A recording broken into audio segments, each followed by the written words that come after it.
us. So without further ado, Mike. Thanks, Valerie. Yeah, it's great to be back on with the collaborative. I've been a member for I'm in my second year now. Um, a little background. I retired after about 31 years in technology about 7 years ago because I felt really drawn to hospice work and I was ready for a change. And so I left the corporate world and went and got trained as a hospice volunteer and went through mindfulness training at Willow Farm and their Cause to Pause program. And that was 7 years ago. And while I was going through that program, my classmate, Seth Vidal, um, and I kind of connected. And Seth was one of the folks that's helped start the Natural Funeral in Lafayette.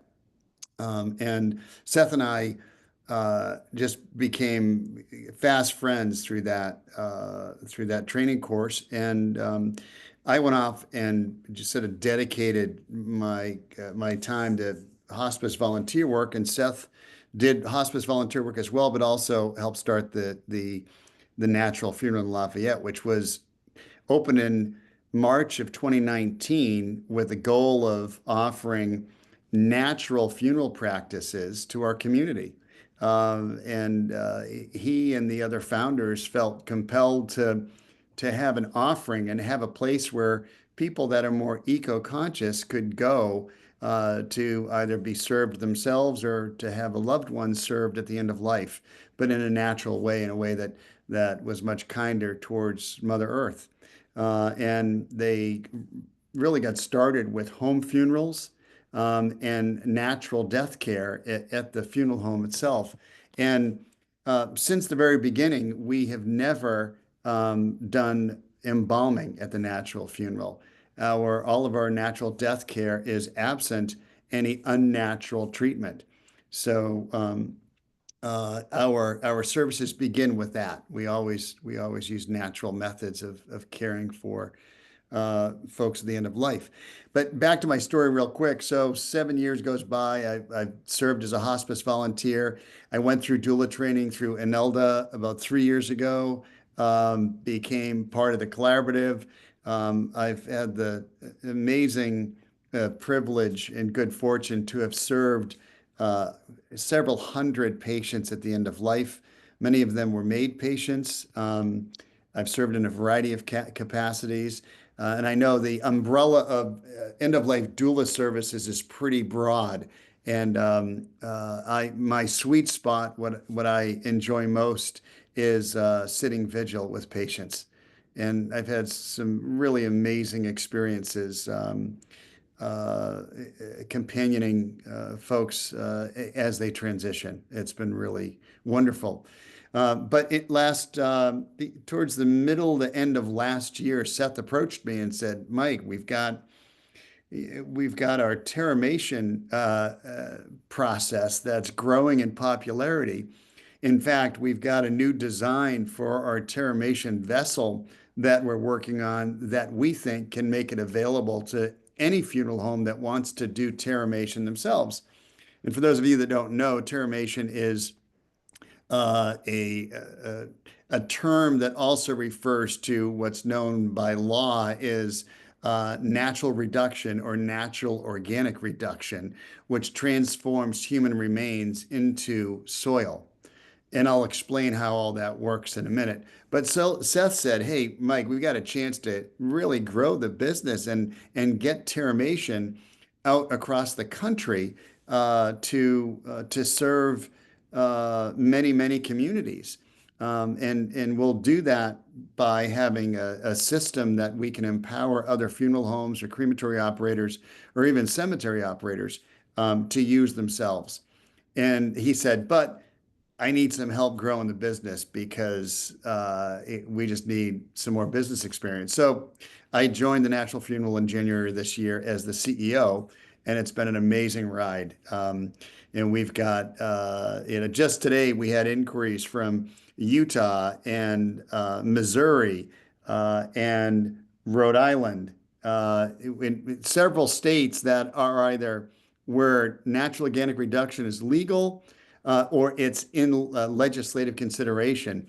And there are a bunch of folks out there that are really excited to bring this to market where they live and where they serve families. So that's what we're working on these days.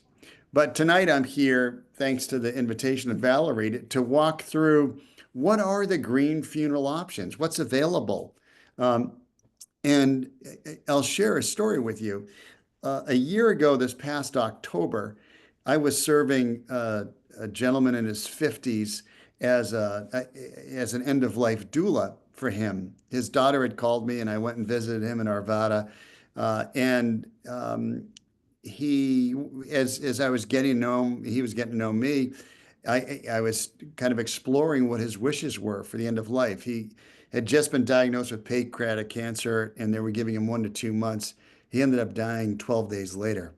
But one of the questions I asked was, after you pass, what would you like done with your body? And he said, I want to be cremated. And I said, oh, okay. And then I paused and I said, do you want to be water cremated or flame cremated? And he's like, what? What's water cremation? And I explained it to him and he said, oh, yeah, that's what I want. But it highlighted for me the fact that so many patients or people that we serve at the end of life make a choice based upon just what they've known to be available in the past. And as doulas, I think we have a wonderful opportunity to share the other options that are available. And I think what you'll find is that many people would align more closely with something that a disposition that's more eco-friendly if they knew it was available. So with that, I've got a couple of slides that I want to share, and I'll walk through a handful of slides and explain what the different natural funeral options are and natural disposition options are. But then I'd like to go ahead and open it up and hear from the doulas about what you've done in supporting some of your clients through green funeral options as well. And I think having a little sharing session would be great. But we'll also have a Q&A before we get into the story sharing. So make sure you get all your questions answered. So with that, let me go ahead and share. Great. Thank you, Mike. I meant to mention at the beginning, if anyone has Yeah. any questions, go ahead and write that in the chat. And Mike can go over those at the end of his presentation. Yeah. Let me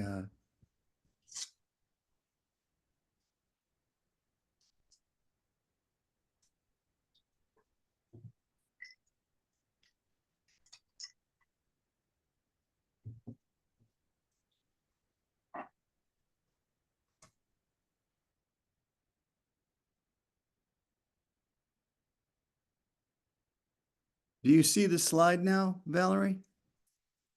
Yes. Okay, great. Okay, let's do. Okay. Let's see. Oh, before I forget, and I'll remind you at the end as well, I'm going to walk through these slides and explain what natural dispositions are. I want to let everyone on the call know that the Natural Funeral gives a tour of our care center, which is in Arvada, every Friday, every last Friday of the month. But in November, we're going to be holding it this Friday because of Thanksgiving. And that's where we perform water cremation and terramation. So if you're curious at all about, what you see tonight, I would love to have you come on by our tour. It's 1 o'clock this Friday, and the address is 6065 West 55th Place in Arvada. And Valerie, I don't know if you want to throw that in the chat too. That would be great. It's 6065 West 55th Place in Arvada. And seeing it firsthand, the systems that we use and understanding the process and actually you can even put your hands into the regenerative living soil that is the product of terramation. It's really amazing, and you'll be that much better equipped to share that with your with your patients. So this is our staff. Uh, we have a funeral home in Lafayette as well as in Loveland. And as I mentioned, our care center is in Arvada. And we have partnerships around the country with funeral homes that either send us their decedents and we perform our natural death care services on them. And we're in the process of empowering a lot of those funeral home partners to do this themselves in their own cities.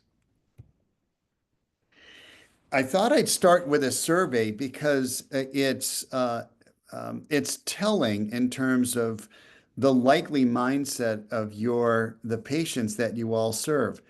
The Natural Funeral Directors Association does a survey every year of consumers about funeral topics. And one question they've been asking since 2021 is, would you be interested in exploring green funeral options? 68% of survey respondents this year said yes. And so you can see the trend, it's growing. So I encourage you to sort of delve into that topic with your clients, your patients when you're serving them, and help them understand what's available. The way that word and the question is worded in the survey is, would you be interested in green funeral options if they were made available to you? And their answer is yes. Unfortunately, as I mentioned earlier, quite often they're not made available to them. The people don't know what's available. So I just thought I'd share that with you because I find it rather telling. And this is a great picture. I don't know if you all have seen this. This is a picture that was taken at the Reverent Body Care session that Seth ran at Willow Farm. And this is an example of a green funeral option. This is, again, we would perform reverent body care using essential oils and creams and washcloths, and enabling families to sort of care for their loved ones after they've passed in a very respectful and reverent way.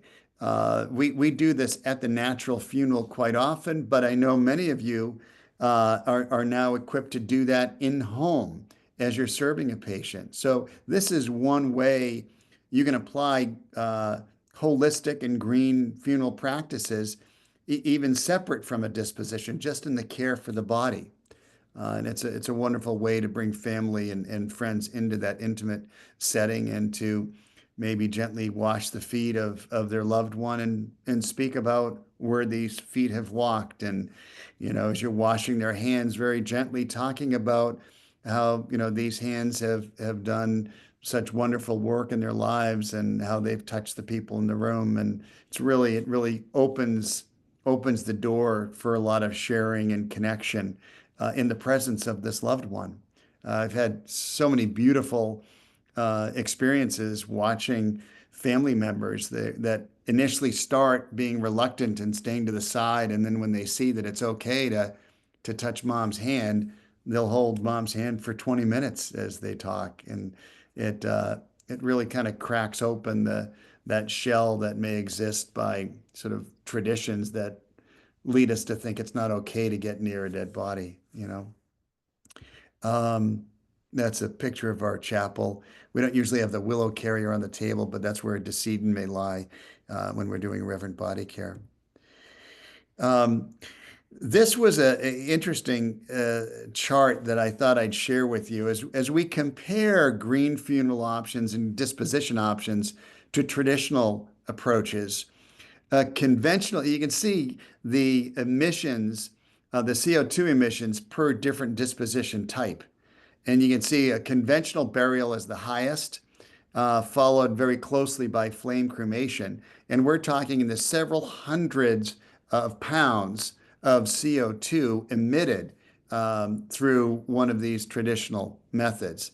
I've heard a statistic that you could build a Golden Gate Bridge every year by the amount of steel used in making caskets and reinforcing vaults that are used in conventional burial. And think of think of all of the energy burned to create, to get the resources together to build that casket, to build the vault, to, dig that grave and so on, and to haul all of that material to and from.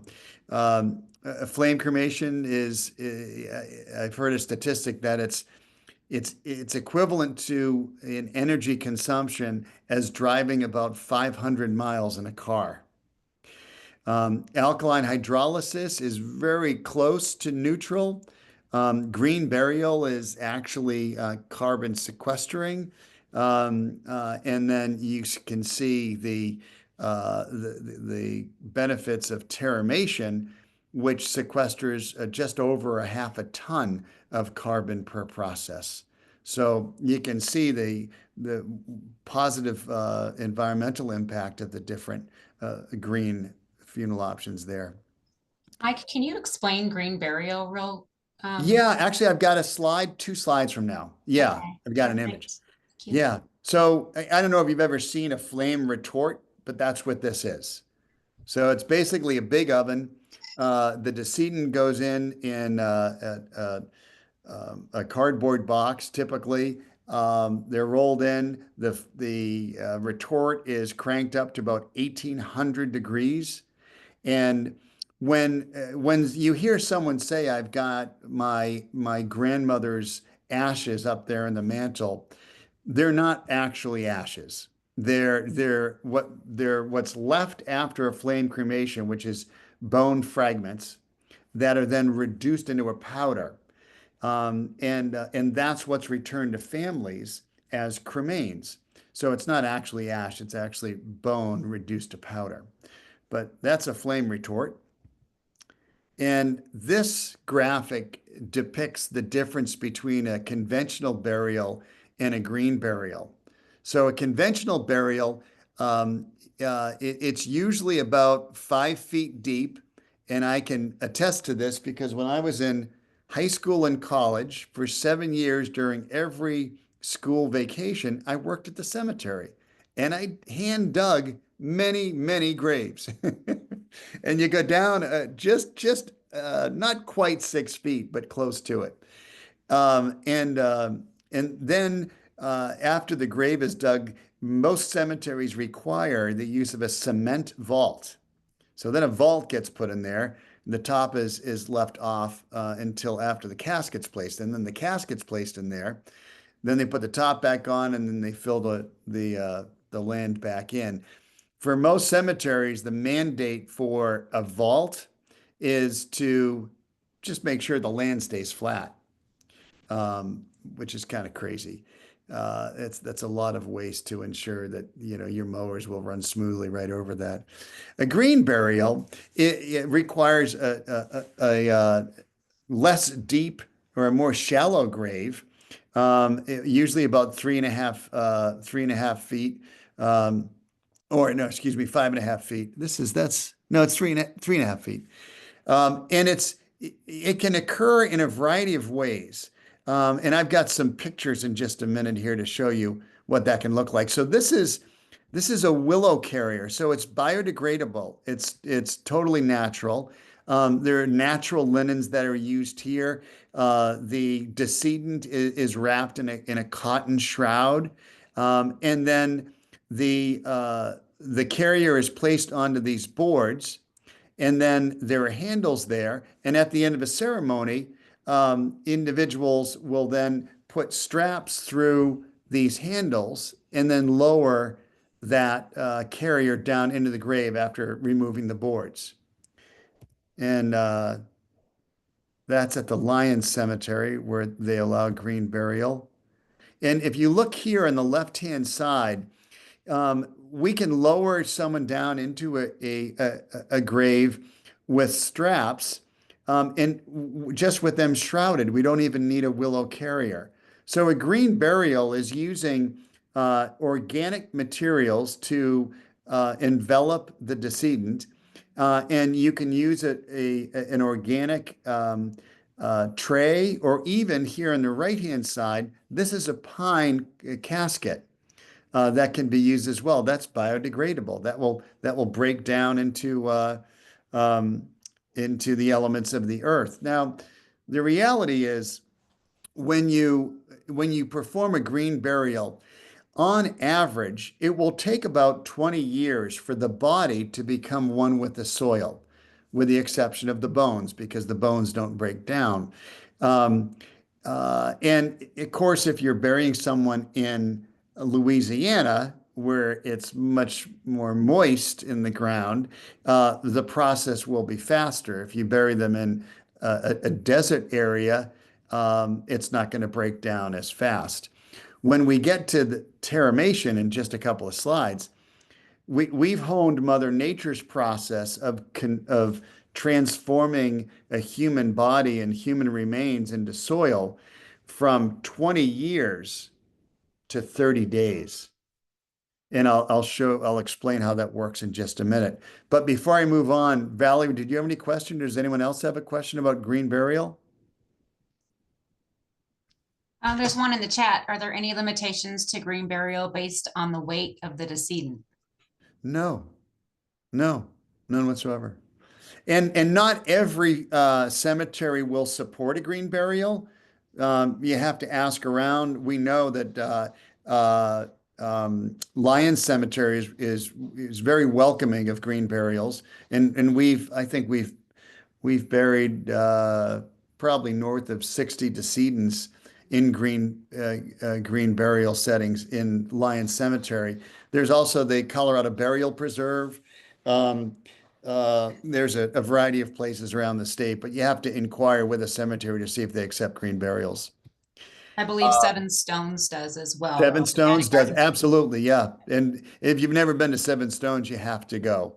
It's really amazing. Doug's just incredibly creative, and he's done wonderful things there. Yeah. This was a pyre cremation that we did on private land. Yeah, this is another option. Because of the emissions, it's not quite as green as the others, but it aligns with some spiritual practices of certain religions, and we can help facilitate that. What we see here is the water cremation system that we use. It's also called alkaline hydrolysis, and it's usually referred by that term in the laws that allow for it. It's not available and legal in every state. I think around 20 states in which it's legal today. And the way water cremation works is a decedent is placed inside the vessel in here, and then the lid is closed, and then added to the vessel are 12 gallons of water, and then a natural alkaline compound called potassium hydroxide. And then additionally, there's denatured alcohol, which is added to the vessel as well. And those elements combined are then warmed to a temperature of about 160 degrees. And you can see here, there's a little piston on the end. And that piston raises and lowers the vessel by about 3 degrees. And that creates a very gentle wave of that water over the body. And after about 3.5 hours, all that remains of the body is a liquid essence or a biostimulant, because it's now liquid. Everything except the bones it has been transformed into a liquid biostimulant. And all of the elements that comprise our bodies are made up of the same elements that make up the trees and the bushes and other life on Earth. And so when we can reduce that to liquid form, we can then neutralize it to bring it back to a level pH. And then we can make that available to family members as a biostimulant or fertilizer. And so we have the biostimulant that's left, and then the bones, and then any medical implements like a titanium knee or a pacemaker or some other medical device that might be inside someone's body. And we filter out the bones and those medical implements, And then we dry out the bones and reduce them to powder, and we return those to family as cremains. And uh, because water cremation is such a gentle process, you end up getting about 50% more cremains from a water cremation than a flame cremation. It's remarkable, because that a flame cremation, the heat is so intense, it really incinerates a good amount of bone in the body as well. But water cremation is very gentle, so we're able to provide a lot more back to the families. And most families that have a loved one that we perform water cremation on will ask for a small portion of that biostimulant or liquid essence back, and they can use it as a fertilizer. It has a dilution rate of about 1 tablespoon per gallon of water. So a little bit can go a long way, and you'd be amazed at how plants thrive when you use that as a fertilizer. If you ever come to the Natural Funeral in Lafayette or Loveland, all of our plants are watered with liquid essence or the natural fertilizer from the processes that that families donate back to us. So yeah, it's wonderful. And if you think about it, our bodies are these beautiful vessels that house us as we live here on earth. And when the soul leaves the body, or whatever your belief system is, when our organs stop working and our life ends, there's a transformation that begins almost immediately. That beautiful biome that coexists with us inside our body, all that wonderful bacteria, that really kept us in balance and fueled our immune system and helped us thrive. When we die, that microbiome in our system then shifts into a new gear and starts to sort of transform into its next phase. And using traditional methods, you'd fill a body with embalming fluid and basically poison this gorgeous vessel that we have, and stop that process of transformation. When we use the process of terramation, which I'm going to get into next, it allows for that life-giving biome to continue in serving life on the planet. Here's Seth, our co-owner and my business partner, taking liquid essence to an organic farm for use on those flowered plants. So terramation is the last form of disposition that I'll talk about. And terramation is a process whereby we lay a decedent in a vessel on top of natural ingredients, alfalfa, straw, and wood chips from pine beetle kill. And then we add to it a proprietary tea. You can see Chris here spraying that tea. This is our first generation vessel. That's where this picture was taken. The process remains the same. We've just honed it and honed the design of the vessel as well. And I'll show you our Gen 4 vessel in a minute. So we take those natural organic ingredients, and then we lay the decedent on top, and then we seal the vessel. And we have a continuous flow of tea. And that proprietary tea that we've developed is comprised of 25 different strains of bacteria and 15 different fungal spores that we have found to be optimized to work with the natural biome of the body to transform that body and the organic ingredients that we add into the vessel into beautiful regenerative living soil. And that process takes about 30 days. And that's a picture of one of our first gen vessels there. And down here in the lower left corner, that's a bag of soil that is left at the end of the process. And I'll show you how much in just a minute here. But before we get to the end of the process, I wanted to share with you that we offer the ceremony of a laying in process. So after the decedent is placed in the vessel, we open it up to family members to come in and to be with their loved one at the commencement of this beautiful transformative process. And we allow this laying in ceremony, which allows family members to add about a shoebox amount full of other organic materials. Maybe their loved one was really into wine. They were a winemaker. You can put some grapes in there. Maybe they were a home brewer. You can put some barley and hops. If it's lived, you can use that in the laying in process. We also will encourage family members and friends to write love notes to put in there as well, on rice paper. And it's really a beautiful ceremony. And we've had amazing feedback from families saying how precious it was to participate actively in the commencement of this process of terramation.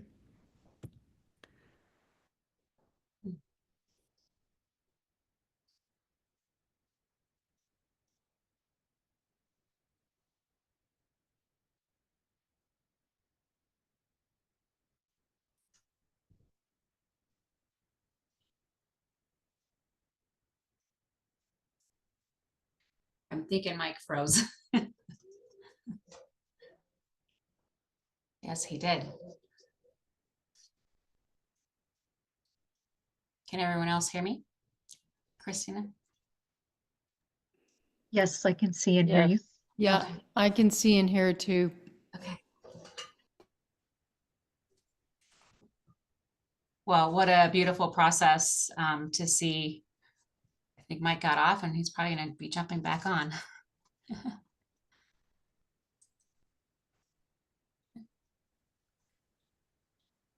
Sorry about that. I'm not sure what happened. Okay.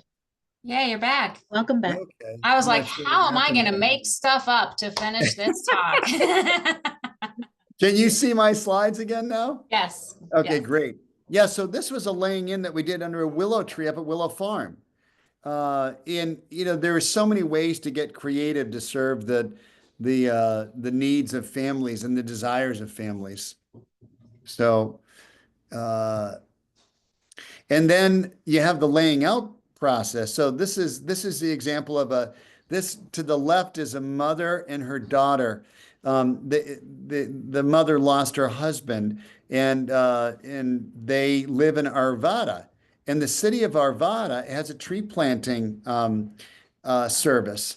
And she elected to have a tree planted in a park near her neighborhood and used the soil from her husband's terramation to plant that tree. So it's really a beautiful way to allow our bodies to return to the earth and to return to, to be a life-giving force going forward. And it's a radical difference from what most folks do with their with traditional methods of either traditional burial with embalming or even flame cremation. It's just a beautiful life-giving option to both of those. Here's a picture from our care center. Each of these vessels house an individual that's in the process of terramation. And if there's a quilt over the vessel, that there's a loved one in there. So we'd love to welcome you there. This is what regenerative living soil looks like at the end of the process. So I talked about after a 30-day period, it ranges between 28 days and 33 days for a body to transform into soil. And after that process, we filter the soil so that we can remove the bones and we can remove any of those medical implements I talked about, like the pacemaker or the titanium knee. And then we let the soil sit for another 30 days in a cure period. So the biologic process that's happening with the transformation can complete. But the only thing left after 30 days are the bones and the medical implements or anything unnatural that was in the body. And that's what it looks like. If you went to a garden store and said, show me the best gardening soil you've got. It wouldn't even compare to what results at the end of a terramation. And so we returned the soil back to families. There's about 3 wheelbarrow fulls of soil at the end of a process. So it's about a cubic yard of soil. So about 400 pounds.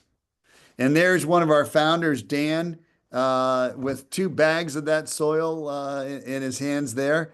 And it's amazing when we return the soil to families. You'll see the mother, or wife or husband sort of hold the bag, to their chest and know that, this is what remains of my loved one, and we're about to, foster new life through it. It's really a powerful and moving experience.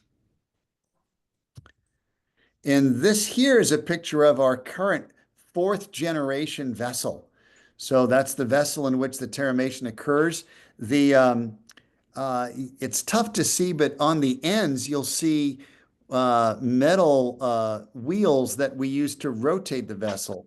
Over here, there's a little brown box. There's a motor that we turn on, and it rotates the vessel in place. And we do that just as if you were rotating a compost bin, if you will. So the temperature heats up to between 131 and 160 degrees, and that's when the transformation occurs. And when the temperature starts to drop, we monitor for that, and then we'll rotate the vessel to restart that process. And actually that ends my presentation. This is an example of what we'd set up for a funeral home partner if they wanted to set up their own network at their funeral home. So I'm going to stop sharing now and open it up to questions. I think there are a couple in the chat, and then I'll open up to anyone else if they just want to ask the question. Okay, great. Let's see. This is from Lori. How do you reduce the bone after the hydrolysis is completed? Yeah, so we use the same type of device that a crematory uses. It's called a cremulator. And so we place the bones into this device that really just reduces it down to powder. And we do that with water cremation, and we return it, return those cremains to families after that process. With terramation, what we do is we reduce it to powder, and then we lay it back into the soil. And because it's been reduced to powder, the enamel's broken off. So it's basically a bunch of calcium. And soil loves calcium. It absorbs it. Within 2 days, there's no trace of that, of the bones in the soil anymore. And it just enriches the soil for plant growth. Yeah. From Christine, what would a funeral home's financial investment need to be in order to offer terramation or water cremation? Yeah, so the water cremation vessels are around $180,000 to $200,000. A terramation vessel is $60,000. But we set it up. We're configuring terramation vessel networks for funeral homes that believe they'll do at least 4 terramations a month. So they'll keep 4 vessels busy. And a 4-vessel terramation network is completely installed turnkey with all of the other elements in place to support the vessels themselves. Like we have our T system, we have an air filtration system. There's a sifter that comes along with a terramation vessel network. All in a 4-vessel network installed and having staff trained is $350,000. But we find funeral homes or crematory operators can get a return on that investment in usually under 24 months if they're keeping those vessels occupied. Thank you, Mike. Yeah. Marty asks, can families pre-plan with you, or is it only at need? Oh, we get about 4 times as many pre-planning inquiries as we do at need increase. So absolutely, we have two wonderful women that meet with families either via Zoom or in person at our funeral homes and write pre-need contracts. We don't actually hold the contracts ourselves at the funeral home. There's an insurance company that holds those in trust for the people that buy a pre-need contract. The beauty of it is you can lock in on today's prices and have it, paid for, settled, and know that your family can know that you've designed your own plan and taken care of it financially as well, so no one has to worry about it. So a lot of people, the idea of pre-planning is really picking up in popularity. And then if someone's interested in putting a plan together, or one of your clients is, on our website, right on our homepage, there's at need and pre-need, or immediate need and pre-need, or advanced planning. Click on the advanced planning button and you can schedule an appointment with one of the women that do that for us. And I just put that in the chat as well. Great. Okay. I have a question for you before I open it up to everyone else, just to ask their questions. Yeah. How long can family members go to see their loved ones if they're, in this termination process for 4 months? How long can they do that? Yeah, we welcome family members at the care center. I must say it's less popular. Usually at the time of laying in, that's the last time we see the family until there's either a laying out ceremony for a tree planting, or we see them to return the regenerative living soil to them. But there are some family members that would like to come visit and sit with their loved ones, and we welcome them. We'll set up a chair right next to the vessel, and they can come and sit. We do ask they call ahead so we can coordinate, so that we can sort of shut down operations while they're there. But we also offer things like, would you like us to play a certain song when we rotate the vessel for your loved one? You will do that. The two fellows that work at the care center both have hearts the size of Montana. They're just wonderful human beings, and they'll, whatever a family is interested in doing, we'll do our very best to accommodate that. Beautiful. Yeah. Anyone else have some questions you'd like to ask? Just go ahead and unmute yourself. Introduce yourself. There is one more in the chat about the average cost of terramation and water cremation. Yep. Sure. So each of our services, we have our basic services that go along with it. And that's just the funeral home taking the decedent into our care. So there's transport of the decedent, your loved one, into our care, regardless of where they're at. We bring them into our facility. It includes housing for up to 5 days prior to a process beginning. We also take care of all the paperwork necessary to file with the State Vital Records Office in coordination with a doctor that might have done the pronouncement. And then we also include in our basic service the delivery of a certified death certificate as well, and an online obituary.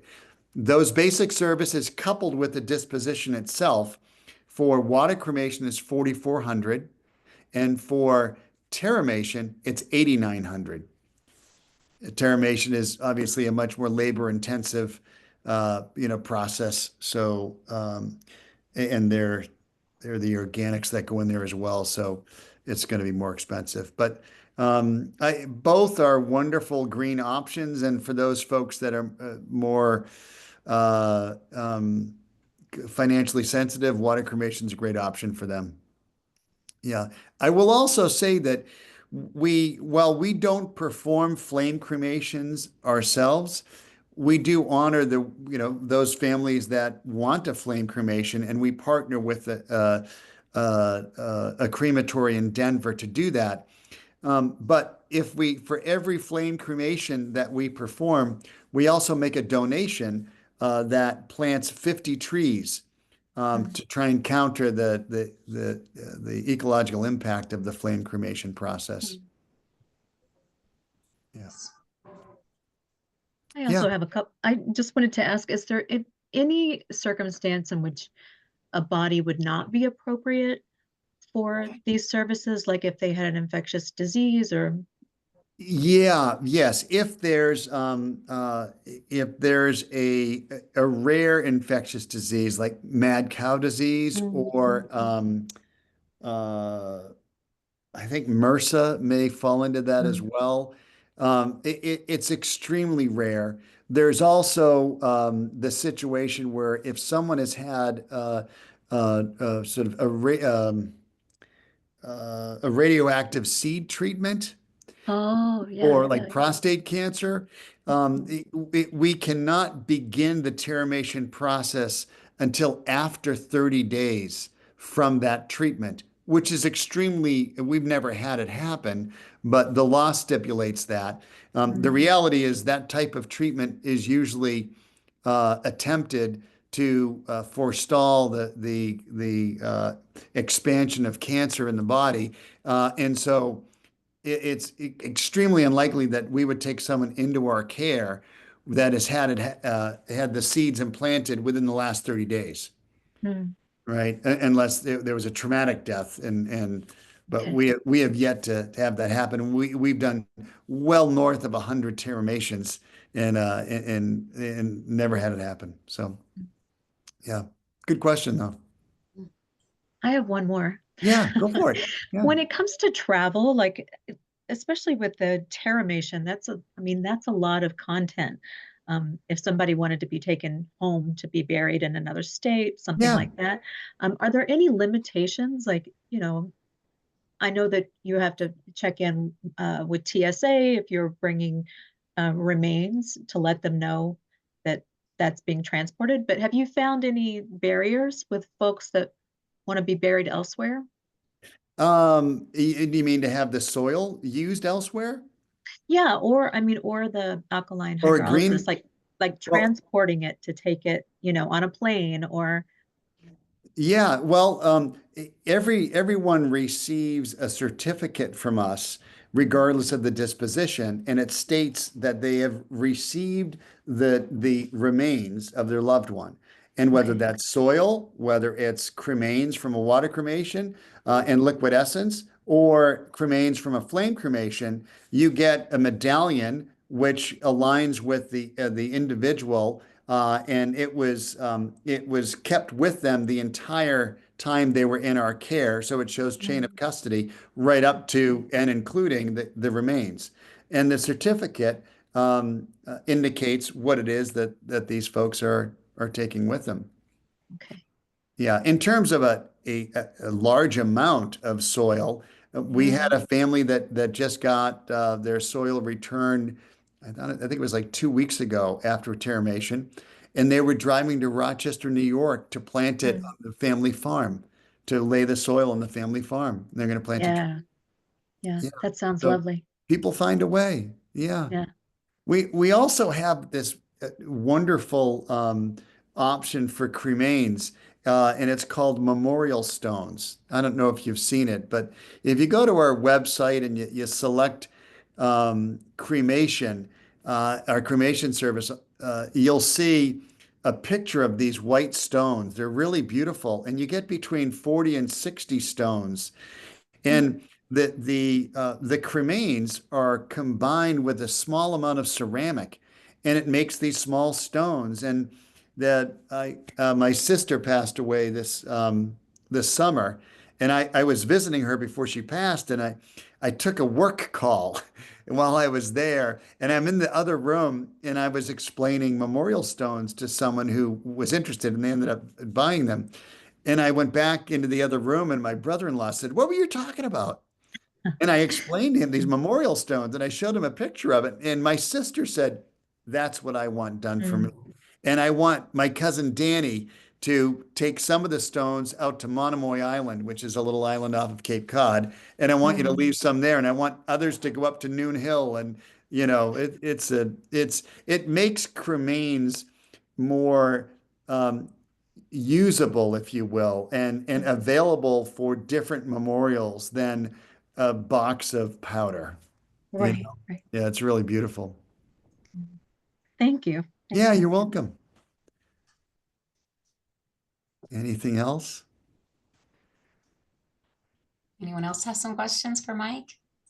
Mike, this is such an interesting topic. I'm sure we can continue talking. Oh, well, I'm kind of curious before we wrap, I'm wondering, I'd like to hear from the doulas. What are you experiencing in terms of the movement to more eco-friendly options? Do you hear those requests from clients, or have you had an experience doing water cremation or flame cremation for some of your clients? And and maybe not, maybe you didn't even know about it, but now you do, and I'm curious what you think this may offer to your ability to serve your families.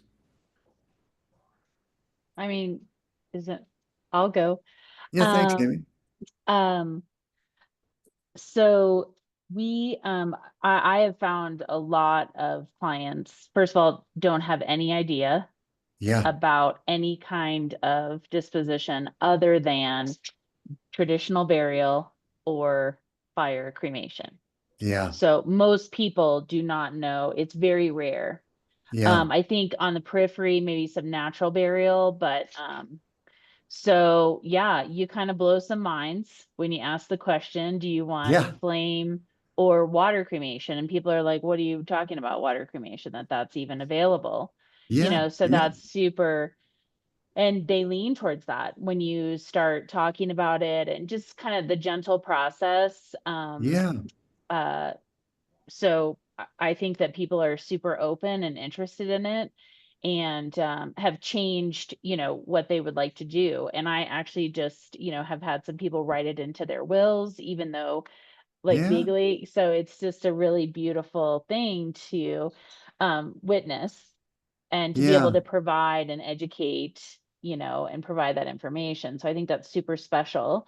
But also with, the Terramation, and because last year I was at the body composting conference that you all hosted. oh, great, yeah, Yeah. oh, good, So actually I met Seth years ago. He was helping care for one of my really good friends who was dying. And that's oh, how, and we used you all for my mom's death. We actually drove her from New Mexico up here.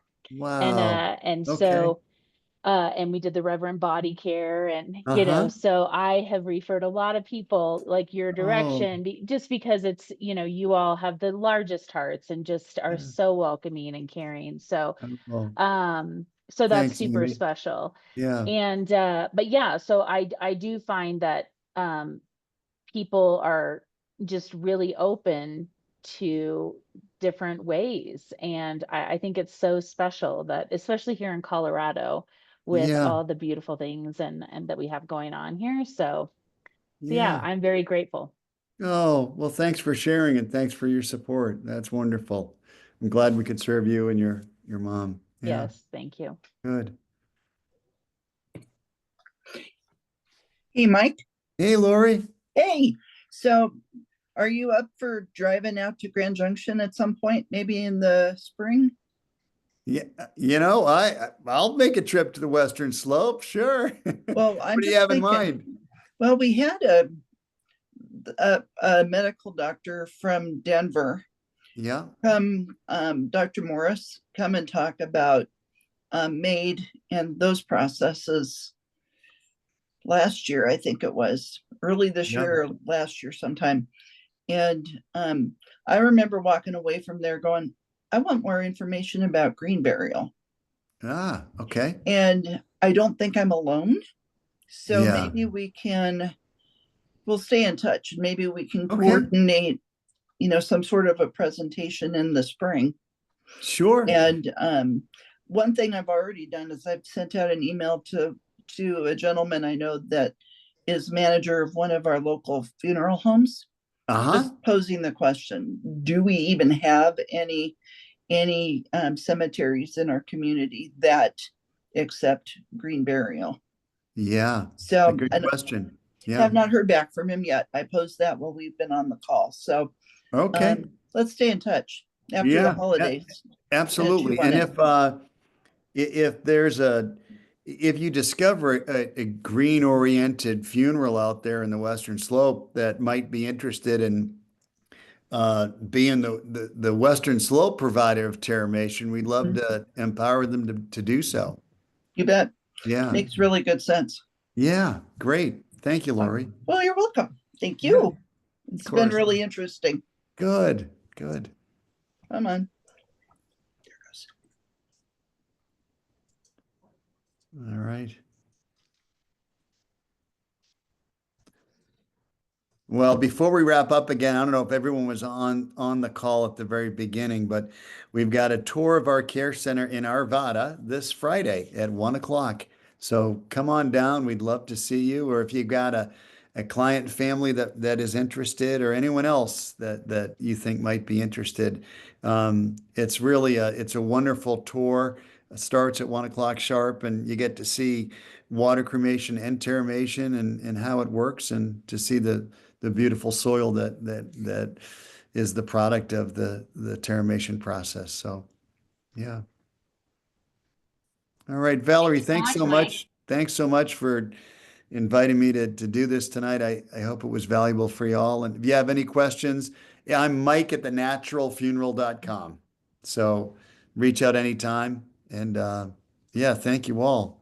Thank you, Mike. And we Thanks, will post Mike. this on our YouTube channel. So if anybody missed it, we'll have it there. And we'll also send out this link to everyone who was here Oh, tonight. So thanks, Valerie. All yes, right. Mike, thank you. We Take care, appreciate you everyone. so much. Thanks so Yep, much. you bet. Thank you. Bye-bye now.